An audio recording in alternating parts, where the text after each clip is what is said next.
Well, hello everyone. I just wanted to go over my 3.8 liter supercharged Cavalier and a little bit just about the whole swap in general. I used to have a 3.4 liter in it out of a Grand Am GT with a rear mounted turbo setup. That was pretty neat. It worked very well, but I just wanted something that was a little bit more powerful and a little more tunable. So I went with the 3.8 supercharged motor.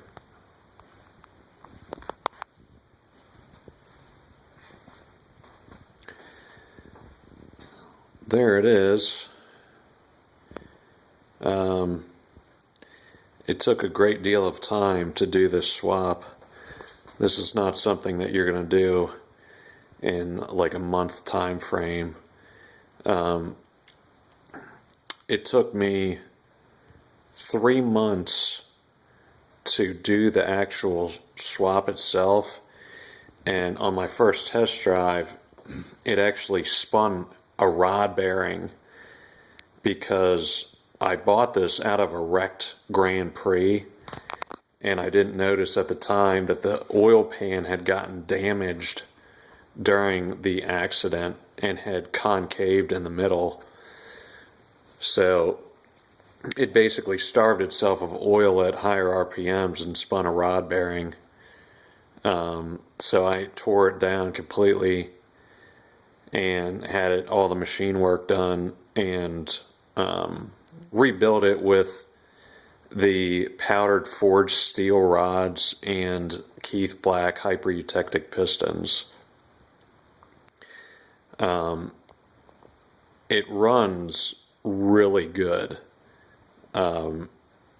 almost scary, in fact, being in a car this light. I also have a 3.4 inch pulley on it that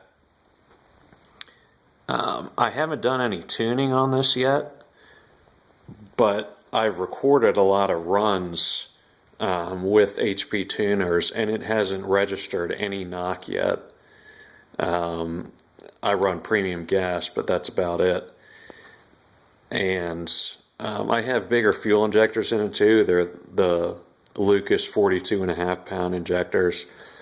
I'd eventually like to run the ethanol fuel in it, the E85, and go with like maybe a 2.8 or a 3 inch pulley and see how it does from that. But the swap itself is very time consuming, very involved as far as the wiring goes, making this upper radiator support here, which is tied in with angle pieces right here, and they go down. There's a piece that goes way down here and that's welded along the frame, and then the radiator and everything has custom mounting brackets. It was a lot of fun to do. A lot of money went into this, especially after the rod bearing incident. I was kind of forced to make a lot of decisions on that as to, do I leave the internal stock? Do I do this? Do I do that? So there was a lot involved in that. I ended up swapping in an F23 Getrag transmission out of I think it was either an 01 or an 02 Cavalier. This is a 97 Cavalier, by the way. It was originally a 2.2 liter with the manual Isuzu transmission. So it's swapped over to the Getrag now, and basically the mounting and everything is different for the Getrag transmission. You could get away with the front mount down here and just slotting it, but the rear mount has to be completely cut off the frame of the car, moved and re-welded into position. They don't make that mount anymore from GM. I don't know, for whatever reason, they just don't anymore. So you have to cut it off or find a car, a Cavalier that already has this transmission in it, in a junkyard, and cut the mount out. That process was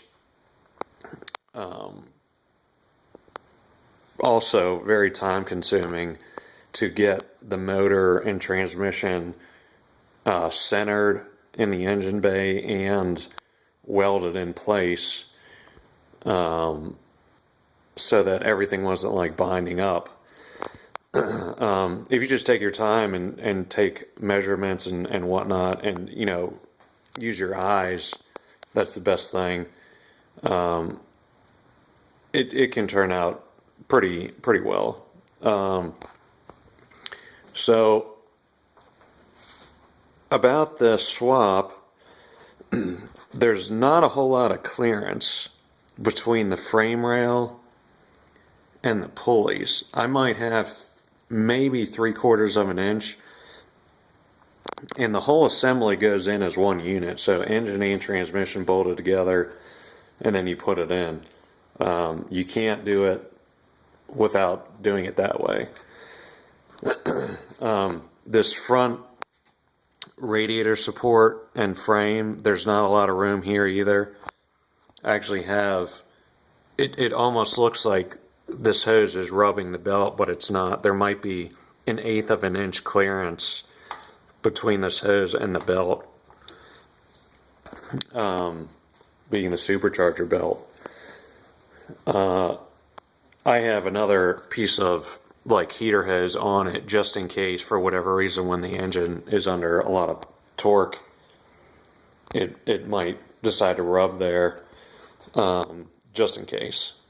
So, but I have the supercharger bypass valve basically bypassed because the solenoid that controls that was bad, and so it was cracking it open at 5 pounds of boost. So when I took this out, it was only running on 5 pounds, even with 3.4 inch pulley, which from what I read should be running like 10. So I did testing upon testing and research to figure out what was going on. And so eventually I just took that off, and then I took it out and drove it, and it was like a totally different animal. It easily gained, I would say, like 40 to 50 horsepower from fixing that problem. The car, it breaks loose in third gear if you're probably going like about 40 miles an hour and just floor it. It like instantly breaks the tires loose. And anybody that knows Cavaliers knows that you get really bad wheel hop as well. So I'm trying to do some more research on that to get that figured out, because I had that before, even with the 2.2 and the 3.4. So I have the polyurethane control arm bushings in it. It's lowered in the front. The stock suspension is still maintained in the back from when I had the rear mounted turbo set up on it, just so I could have some more room. But so yeah, that's it. I still have a little bit of work to do as far as like cleaning up the engine bay goes. But these front mounts are out of a 92 Buick Riviera. And they seem to hold up really good, and they also look really clean and like stock, which is what I was trying to go for with this setup.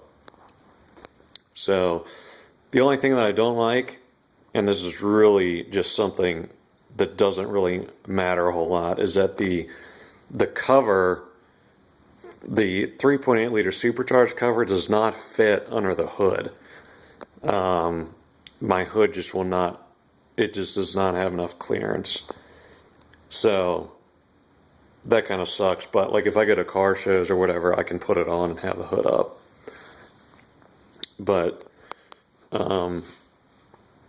yeah, I have a ZZP. The pulley is from ZZP. I also have the ZZP downpipe with a cat that I had to modify. I had to modify that pipe to fit in the car properly. So it's a pretty easy thing to do. It didn't take a whole lot of time. You just have to put it on and then kind of look underneath of where you need to cut the pipe and then just weld it back together. So the two big things that you must have to do this swap are a welder, a good welder, not a flux wire welder or anything like that, like a MIG welder, and a plasma cutter, because there's tons of fabrication involved in this motor swap. I spent hours and hours fabricating all of the mounts and the structure to hold this engine in place. So it was fun. It was a lot of fun doing this swap, and definitely worth it in the end, because this car is really fast. If I had to guess at a quarter mile time, I would probably say it might run like a 13.2, maybe like a 13.4, something like that, where I had the turbo set up on the 3.4 liter, and I never got that like tuned properly,